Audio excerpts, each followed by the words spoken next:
I like being hurt emotionally by the books that I read.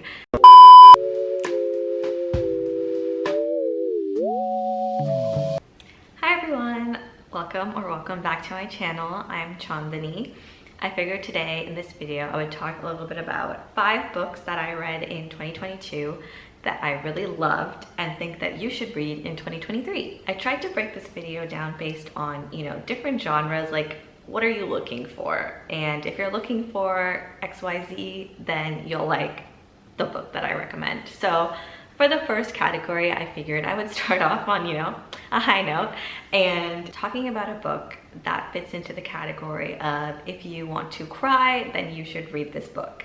So obviously we're starting off strong. This genre, just books that make you want to cry in general is a genre that I tend to gravitate toward.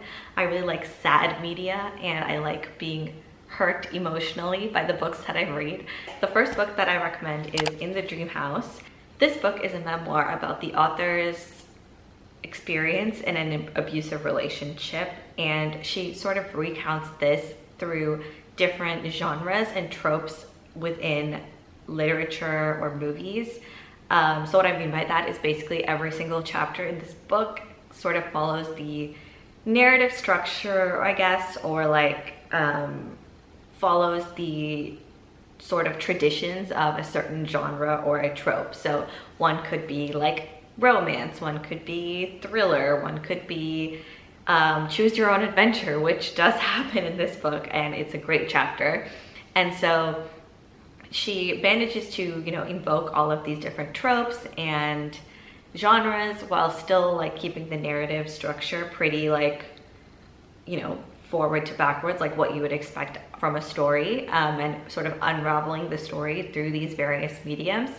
And I think it's very unique. I've never read a book like this before, and the fact that this book does, bring in so many different types of different genres and tropes makes it so that the book really is a quick read, just because, some chapters of this book are very short. I was really impressed by how she was able to, still weave us through this narrative while invoking so many different things.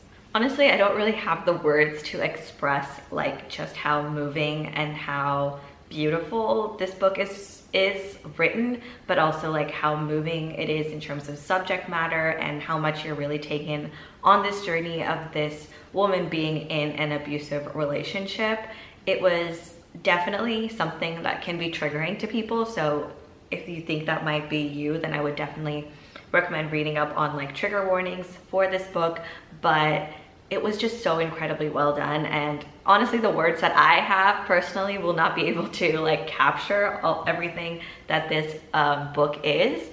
This book I gave 5 stars, and I'm not one to like be very stringent with my like 5-star ratings. If I love a book, I love a book, but this is definitely one that I will return to and one that really captured my attention. So the next category is if you're looking for a book with feral girl energy. Sort of self-explanatory, but the book in this category that I'm going to recommend is Bunny by Mona Awad. And this book is truly just batshit crazy, but in the best way. It's so wonderfully weird. The story is about this girl in her very elitist, prestigious New England MFA program, and it's sort of about her not really fitting in with her classmates, sort of being a loner. And she has these like few girls in her class who she thinks are very like vapid and stupid, and they're all like, a clique of like very close girlfriends who all just happen to call each other Bunny.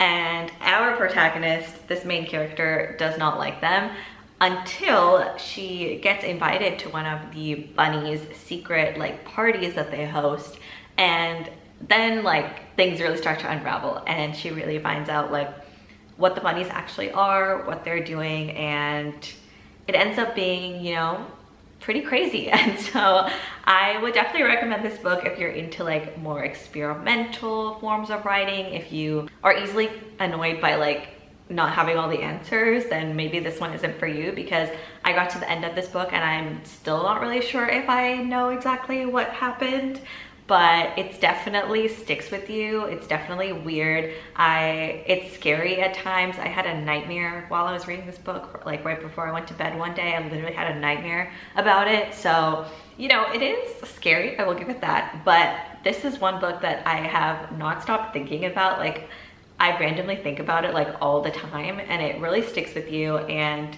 you're gonna want to get to the end of this book because it keeps you hooked and it keeps you wanting to know more. The next category is If Capitalism is Really Getting You Down, which, you know, gets us all down from time to time. I recommend reading Convenience Store Woman by Sayaka Murata. I loved this book. This story follows Kiko, who is a convenience store worker. She works at the grocery store. She loves it. She loves going in every day, doing her little routine, and she's just perfectly content with her life as a grocery store worker. But her parents, her friends are all like, why aren't you like trying to get a real job? Like, that's not a real job. And why aren't you trying to find a husband? You've been single for a really long time. And Kiko's just like, why should I do those things? Like, I'm perfectly content at my convenience store job. I like being on my own. I like my life. So why should I try to do that? Which is extremely fair.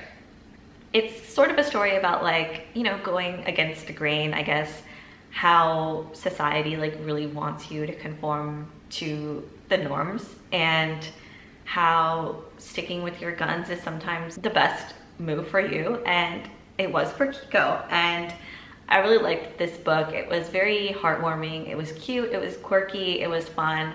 It was funny at times. It's emotional at times, and I feel like it really hits all those beats really well. And it's a very short book, so if you're looking for a quick read, then I definitely recommend checking out Convenience Store Woman. So the next category is if you want a classic novel that's a little bit more approachable. So oftentimes when we think of classics, we think of like the boring stuff that we read in high school. I mean, some of them were boring, some of them I love, but for this category, I will recommend If Beale Street Could Talk by James Baldwin. This book follows Tish and Fonnie, two lovers who want to get engaged and start a family, until Fonnie gets wrongfully convicted of a crime that he obviously did not commit, and he gets imprisoned.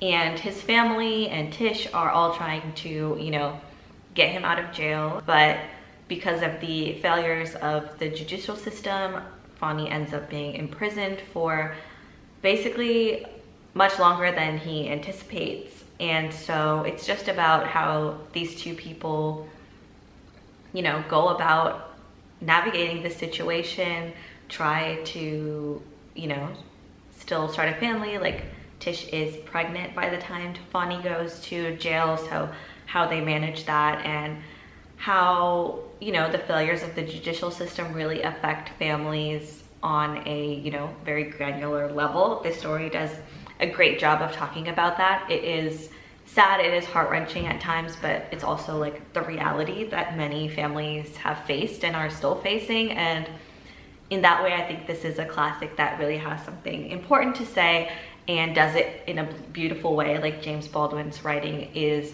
so beautiful, and I think this one is one classic that is very approachable in terms of language, but also like pretty short. So if you're looking for something that's not too intimidating, I know I get like big book fear. That's often something that people talk about on BookTube, so that's definitely real, and so this one will definitely not give you that. So yeah, highly recommend this one if you're looking for a classic that's a little bit more approachable. The last category in this video is going to be if you're looking for a romance that's going to make you giggle like a high schooler. So I love romance. I am a big romance reader. I especially love romance like when I'm in a reading slump, because it's just fun, you know, you'll have fun, it will be sweet, it'll be nice, it'll be fine. And so usually I will read like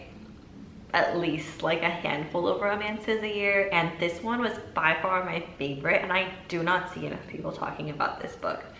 This book is The Charm Offensive by Alison Cochrane. This book is especially good if you are a Bachelor fan, which I am. Sadly, I am in the chokehold of Bachelor Nation and I cannot get out. So this book was great for me. It follows the story of Dev, who is a Bachelor producer, or like he's a producer on a Bachelor-like show. I shouldn't say Bachelor. It's actually called Ever After in the book. And he is a real romantic. Like, he believes in love. He believes in this show. He loves love, but just is not, you know, the best at finding it. And it also follows Charlie, who is a tech millionaire who recently got ousted from his company, and his image, his brand needs a little bit of a revamp. And so he decides to go on Ever After, be the Bachelor, and find love on this show so that people, you know, the public can get to know him a little bit, can get to know what he's really like. And hopefully his goal is to be put back into a leadership position at his tech company. And so throughout the book, you know, as the story unravels, we find out and that Dev and Charlie actually have fallen for one another. And then you'll see like what happens from there if you choose to read it. But this book is so cute, it's so sweet, it's funny, it's emotional. I mean, not only is this like a good romance, but it also has like great representation for depression and anxiety. Like, the way that they handle both of those topics in this book was really refreshing, because it was a very nuanced portrayal of both of those things, and I think they handled those things very well in this book and portrayed it very well in this book. And so it's just a fun, cute little read. So I hope you enjoyed this video. I hope you check out some of the books on this list. Let me know what you think if you do, or if you've read any of these books and have thoughts. I would love to hear them. I'll see you guys in the next video, and thank you so much for watching. Bye.